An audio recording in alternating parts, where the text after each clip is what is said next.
Welcome back to Inside OS. Society tells you to be transparent. In the game of power, transparency is suicide. You know, everything you've been taught about open communication, about sharing your thoughts and feelings freely, it's a lie. It's a lie that's designed to keep you weak.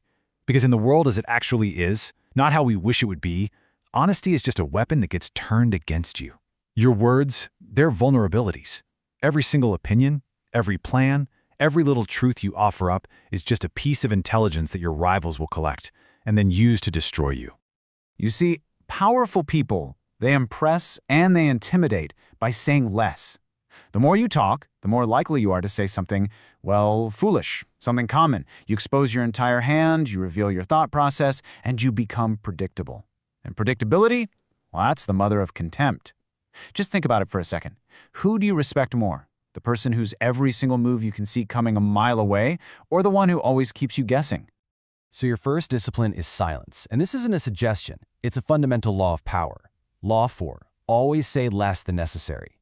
You need to start treating your words like a finite, precious resource. Spend them with calculation and with purpose, or don't spend them at all. This right here, this is the foundation that real power is built on. Let's look at King Louis XIV of France, the Sun King. His court, it was a complete viper's nest of ambition and backstabbing. His ministers were all brilliant, powerful men, each one trying to get his favor, each one desperate to influence his next move.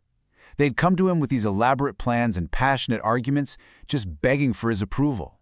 So after a minister finished a long, really detailed presentation laying out all the options, King Louis would just listen in absolute silence, his face a total mask. You couldn't read a thing. And when the minister finally asked for the king's opinion, Louis would just look at him and say, "I shall see." And then he'd walk away. Those 3 words held the entire court in a state of suspended terror. What did he mean? Did he like it? Did he hate it? Nobody knew. He forced them to interpret his silence, while he kept absolute control. Okay, so mastering silence is just the first step. Think of it as your shield. But real power, it requires a sword too. Once you've learned to protect yourself by saying almost nothing, you have to learn how to advance your goals by saying things that seem to say everything, but actually reveal nothing of what you're truly after. Let's look at a master of this art, Otto von Bismarck, the Iron Chancellor. His ultimate goal was to unite Germany under Prussian rule, but the Liberal Parliament refused to give him the money for his army. So he laid a trap made entirely of words. First, in his famous Blood and Iron speech, he made it sound like he was openly declaring these brutal intentions, which of course horrified the liberals. Second, this smokescreen made them focus on his character, debating how reckless he was while he was working behind the scenes. Third, while they were distracted by his so-called honesty, he expertly provoked a few short, decisive wars. And finally, the wave of nationalist pride from those victories made the parliament totally irrelevant. You see, his apparent transparency was the ultimate deception. He concealed his true, calculated strategy right there in plain sight. And this brings us right to the second discipline, the hidden dagger that Bismarck used so perfectly. Law 3, conceal your intentions. Never, ever reveal the purpose behind your actions. If your opponents don't know what you're really after, they can't possibly prepare a defense. You have to guide them down the wrong path, wrap them up in fog, and by the time they realize what your true objective is, it will be far too late. Your primary tool for this is the smokescreen. Do not be an open book. That's for victims. You need to be a dense fog. A smokescreen is just a false front you present to the world. It could be a noble cause you pretend to care about, a sincere belief you appear to hold, or, like Bismarck, a shocking statement that seems to reveal everything. It's the perfect camouflage for your real ambitions. So how do you actually create this fog? Well, you can set up a pattern, leading people to believe you always act a certain way, and then you just shatter that pattern when the stakes are highest. You could publicly display a decoy goal, some false desire, to distract from the prize you're really after. Or you could appear to support an idea that's actually the opposite of what you believe. Which one of these could you use?